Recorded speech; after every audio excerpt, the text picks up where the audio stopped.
বিপদ কখনোই বলে কয়ে আসে না। কখন কার সাথে কি হয়ে যায় কেউই জানে না। কি থেকে কি হয়ে গেল। হঠাৎ করেই সিদ্ধান্ত নিলাম বাড়ি যাব। বাড়ি যাওয়ার জন্য রেডি হয়ে বের হলাম। আসলে আমি বাড়ি যাওয়ার ৫ মিনিট আগেও জানতাম না আমি আজকে বাড়ি যাব। আমার বোনে ফোন দিল। হঠাৎ করেই ফোন দিয়ে বলছে ওর মেয়ে অনেক অসুস্থ, হাসপাতালে ভর্তি করিয়েছে। এটা শুনে তো কোনোভাবেই থাকতে পারলাম না। তাড়াহুড়া করে ৫ মিনিটের মধ্যে যতটুকু পারছি গোছগাছ করে বেরিয়ে গিয়েছি। আসলে আমাদের আঞ্চলিক ভাষায় একটা কথা আছে, "মার বোন খালা মাত্তুনো ভালা।" এই একটা সত্যি কথা। আমার কাছে তো একদমই সত্যি মনে হয়। বোনের মেয়ে অসুস্থ শুনে একদম থাকতে পারলাম না। দোকানের ছেলেটাকে বললাম যে, "কোনোভাবে আমাকে উঠিয়ে দাও বাসে।" আমার হাসব্যান্ডও একটু বিজি ছিল। ও সুন্দর করে আমাকে বাসে উঠিয়ে দিল।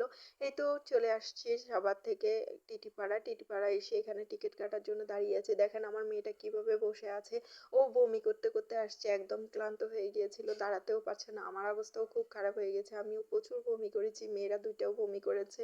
এরপর ওয়েট করছি ৭টার জন্য টিকিট কাটছি।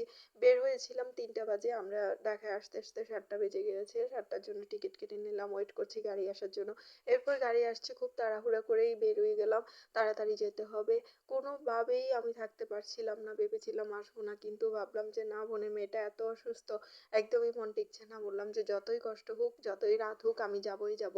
তো এই তো এখানে কুমিল্লায় ব্রেক দিয়েছে। ২০ মিনিটের জন্য আমি নেমেছিলাম। কিন্তু আমার এত খারাপ লাগছিল, আমি আর থাকতে পারলাম না, চলে আসছি। এটা হচ্ছে পরের দিনের ভিডিও। সেদিন আর ভিডিও করা হয়নি। হাসপাতালে মেয়েটার মুখ দেখে তো আর কোনোভাবেই কিছু ভাল লাগছে না। মেয়েটা এত অসুস্থ, ডায়রিয়া, বমি, জ্বর, হাসপাতালে ভর্তি। আমাদের ছোট্ট মাটা, ওর জন্য সবাই দোয়া করবেন। এরপর দুপুরবেলা, তারপরের দিন দুপুরবেলা আমার বোনের শাশুড়ি, বোন, আমি, আমার আম্মু সবাইকে নিয়ে চলে আসছি একটা হোটেলে খাওয়া-দাওয়া করার জন্য। তো কি খাবো, খেতে তো একদমই ইচ্ছে করছে না। মেয়েটা অসুস্থ, ওকে রেখে খেতে একদম ভাল লাগছে না। তারপরে সবাইকে জোর করে নিয়ে আসছি। সবাই তো যা খেয়েছে, আমার বোনটা একদমই খায়নি। ওর মেয়ে অসুস্থ, একদমই খেতে পারেনি। ও বসেই ছিল। আমি জোর করলাম যে খা, ও শুধু নার্সেস আছে।